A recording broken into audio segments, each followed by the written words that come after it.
સાથે આગામી દિવસોમાં ક્યાં ક્યાં અને કેવો વરસાદ વરસશે તેના પર પણ લોકોની મીટ મંડાયેલી છે। હવે મેઘરાજાની સવારી ક્યાં પહોંચશે તે આપણે ગ્રાફિક્સ થકી દર્શાવી દઈએ તો વરસાદની આગાહી જે 17 જૂન પ્રમાણે કરવામાં આવી છે તેમાં અરવલ્લી, ગાંધીનગર, અમદાવાદ, સુરેન્દ્રનગર અને કચ્છમાં હવામાન વિભાગે વરસાદની આગાહી વ્યક્ત કરી છે। એટલે કે 17 જૂને આ તમામ વિસ્તારોમાં મેઘરાજાની સવારી આવી પહોંચશે। 17 જૂનની આ આગાહી છે જેમાં વરસાદની આગાહી કરવામાં આવી છે। ઉત્તર ગુજરાતના અરવલ્લી, ગાંધીનગર, અમદાવાદ, આ તરફ સુરેન્દ્રનગરમાં પણ વરસાદની આગાહી। તો 17 જૂનમાં અન્ય કયા વિસ્તારોમાં વરસાદ વરસશે તો મોરબી, જામનગર, દેવભૂમિ દ્વારકા, રાજકોટ અને પોરબંદરમાં વરસાદની આગાહી હવામાન વિભાગે વ્યક્ત કરી છે। આગામી 5 દિવસ ગુજરાત રાજ્યમાં વરસાદની આગાહી વ્યક્ત કરવામાં આવી છે જેમાં 17 જૂનની આ આગાહી છે। એટલે કે આવતીકાલે આ તમામ વિસ્તારો વરસાદથી તરબતર થઈ શકે છે।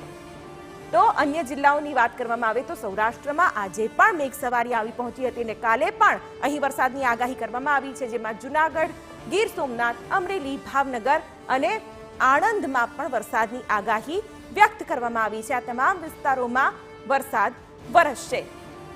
તો ખેડા, મહીસાગર, પંચમહાલ, દાહોદ અને વડોદરા મધ્ય ગુજરાતમાં પણ વરસાદની આગાહી 17 જૂને વ્યક્ત કરવામાં આવી છે।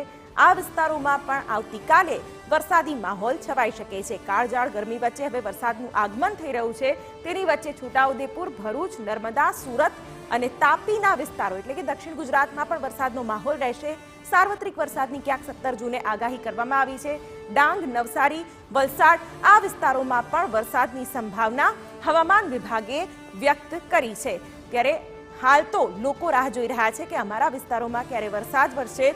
ત્યારે 18 જૂને પણ જે આગાહી વ્યક્ત કરવામાં આવી છે તે પણ આપણે દર્શાવી દઈએ। જૂનાગઢ, ગીર સોમનાથ, અમરેલી, ભાવનગર, બોટાદમાં વરસાદની આગાહી વ્યક્ત કરવામાં આવી છે। આ તમામ વિસ્તારો એવા છે કે જેમાં 18 જૂને વરસાદી માહોલ જોવા મળશે। આ તરફ અમે આપને નકશો બતાવી રહ્યા છીએ કે જ્યાં વરસાદ વરસવાનો છે તેને અમે હાઇલાઇટ કરી રહ્યા છીએ। આ તમામ વિસ્તારો એવા છે કે જ્યાં વરસાદ વરસશે। તો આ તરફ અમદાવાદ, ગાંધીનગર, અરવલ્લી, મહીસાગર અને ખેડામાં પણ વરસાદની આગાહી વ્યક્ત કરવામાં આવી છે। આ તમામ વિસ્તારોમાં પણ વરસાદ વરસશે અને તેના કારણે લોકોને આ કાળઝાળ ગરમીમાંથી પણ રાહત મળશે અને વરસાદી માહોલ પણ હવે છવાશે।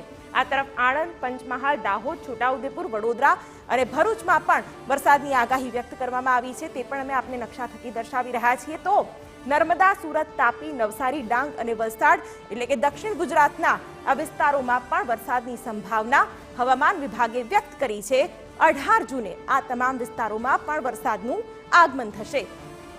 આ તરફ મધ્ય ગુજરાતની વાત કરવામાં આવે તો ખેડા, આણંદ, મહીસાગર, પંચમહાલ અને દાહોદમાં વરસાદની સંભાવના વ્યક્ત કરવામાં આવી છે। એટલે કે 18 જૂને આ વિસ્તારોમાં પણ વરસાદ વરસશે જેથી લોકોને વરસાદથી આ ગરમીમાં રાહત ચોક્કસથી મળશે।